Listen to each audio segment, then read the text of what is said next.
జరియా మహాదేవ్ దేవాలయము. ఇక్కడ పురాతన కాలం నుంచి కూడా సహజంగా నీళ్లు చుక్కలు చుక్కలు పడుతూ ఉన్నాయి. ఎలాగొస్తున్నాయో ఎక్కడి నుంచి వస్తున్నాయో ఎవరికి తెలియదు. పైన ఒక బండ ఉందంటే ఆ బండ నుంచి పడుతూనే ఇప్పుడు కూడా నిరంతరం సంవత్సరం పొడవునా ఎక్కువ పడవు తక్కువ పడవు అలాగే చుక్కలు చుక్కలు మాత్రం పడుతూ ఉంటాయి. శివలింగానికి సహజంగా గంధంలో వచ్చి అభిషేకం చేస్తారు. జరియా మహాదేవ్, సురేంద్రనగర్, జరియా మహాదేవ్.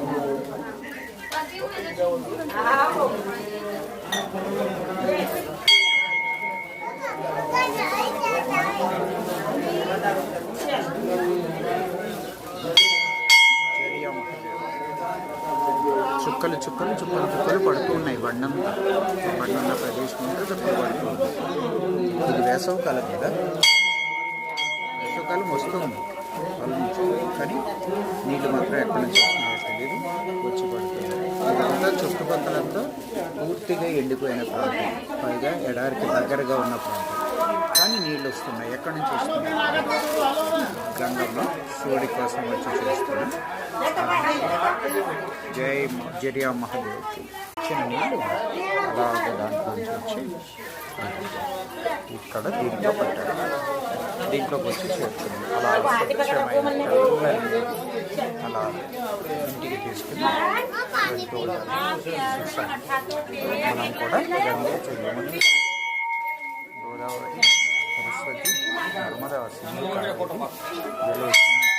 చెరువు అంటారు. తల మీద జరుగుతుంది. ఈ నీళ్ళు ప్రసాదంగా స్వీకరిస్తుంది. ఇంటికి పట్టుకుని వెళ్తుంది. ఈ గుడిలోనే, ఈ గుహలోంచి మనం లోపలికి వెళ్ళి చూసాం నీళ్ళు చుక్కలు పడ్డాం. పైన ఏమన్నా నీళ్లు ఉన్నాయా అని చూస్తే పైన ఏమీ లేదు. పైన ఎండిపోయింది. చెట్లు కూడా వాడిపోయే ఉన్నాయి, ముళ్ళ చెట్లే ఉన్నాయి. కాస్త దగ్గరికి వెళ్ళి చూద్దాం. అదే ఆ చెట్టు ఈ చెట్టు మొదల్లోనే మనం లోపల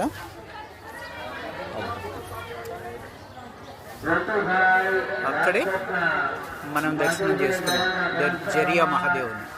అదో పైన చెట్టు, బండలు, అంతే. ఎలాగొస్తున్నాయో నీళ్లు నిరంతరంగానే వస్తున్నాయి.